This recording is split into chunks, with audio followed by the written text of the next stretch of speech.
Broadcasting from Studio 300 on Cal Poly's campus, you're watching Mustang News. Good morning, Mustangs. Today is Thursday, January 16th. I'm Olivia DeGennaro, and Mustang News starts now. After much discussion and feedback from the community, Cal Poly is moving forward in building new dorms in the parking lot on Grand Avenue.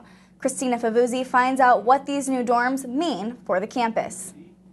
President Armstrong announced today in an email to students that Cal Poly will continue with the student housing project at the Grand Avenue entrance of campus.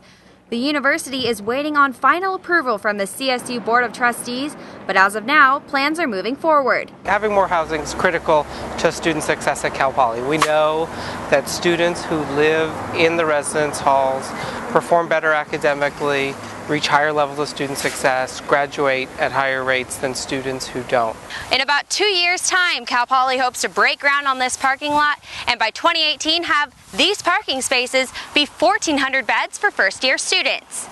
The housing project is a direct response to a demand study done in fall of 2012 that showed that Cal Poly has a demand for more than 3,000 additional beds by students, and Student Housing South is part of a bigger goal. The President has a goal of hopefully being able to house first and second year students on campus ultimately, and so this gets us closer to that goal. All the construction noise might not be the best soundtrack for students studying nearby, but Humphrey says they will work with the facilities department to get the dorms built while maintaining an academic environment. They won't open until fall of 2018, so there's a lot of time to engage students, to engage faculty, as well as to make sure that the program that we're designing is the most current and cutting edge when we open in 4 years. On the Cal Poly campus, Christina Favuzzi, Mustang News.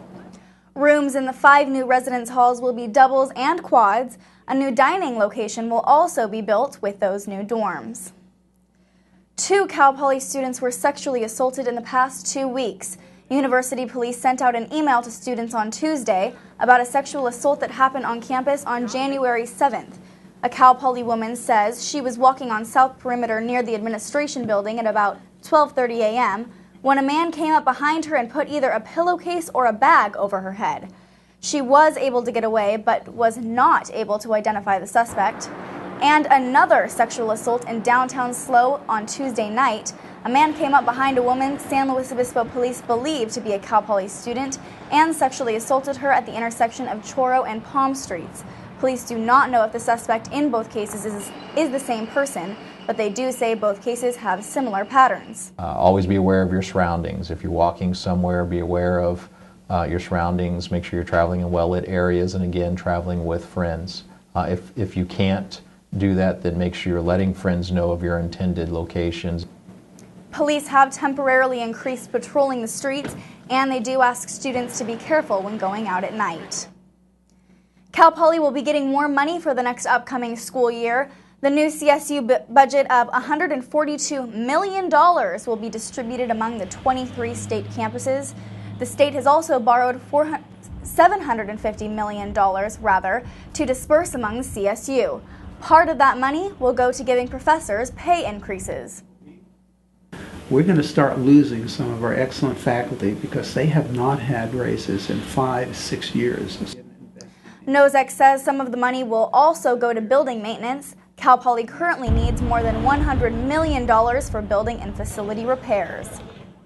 It's getting more competitive each year for new students to get into Cal Poly.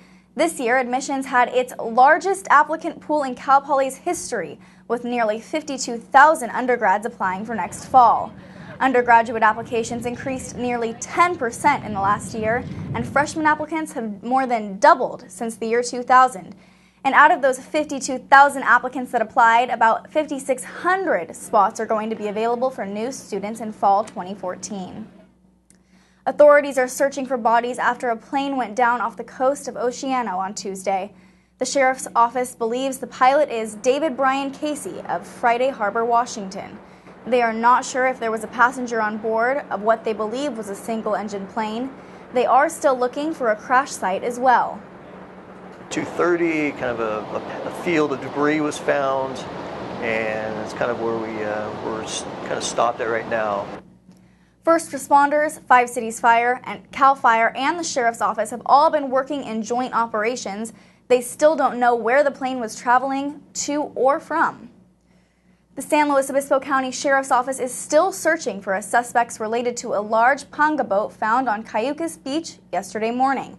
The Sheriff's Office says the 40-foot-long boat was loaded with marijuana at the time they found it on the beach. The Sheriff's Office encourages the public to report anyone that might seem suspicious.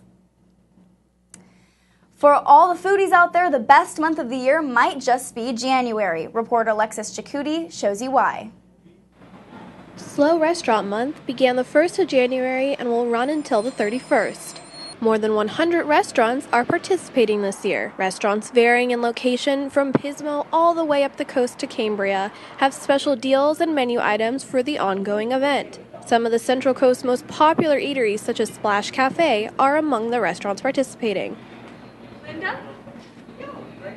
For Slow Restaurant Month, we're offering a 50-cent appetizer taco with the purchase of any entree.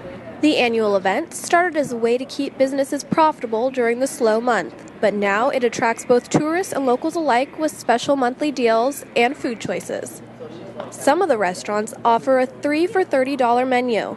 Among some of the numerous restaurants offering them are two of downtown's favorite eateries, Novo and Luna Red. At Novo, basically, our inspiration for Restaurant Month is a Portuguese world-inspired menu.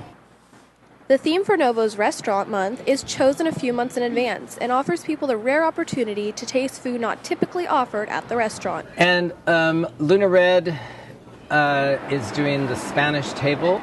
It's quite exciting. The chef there is really creative, and so you just have a lot of variety. Offers vary from one restaurant to another, so make sure to call in advance to see what specials are being offered at each location. Alexis Jacuti, Mustang News.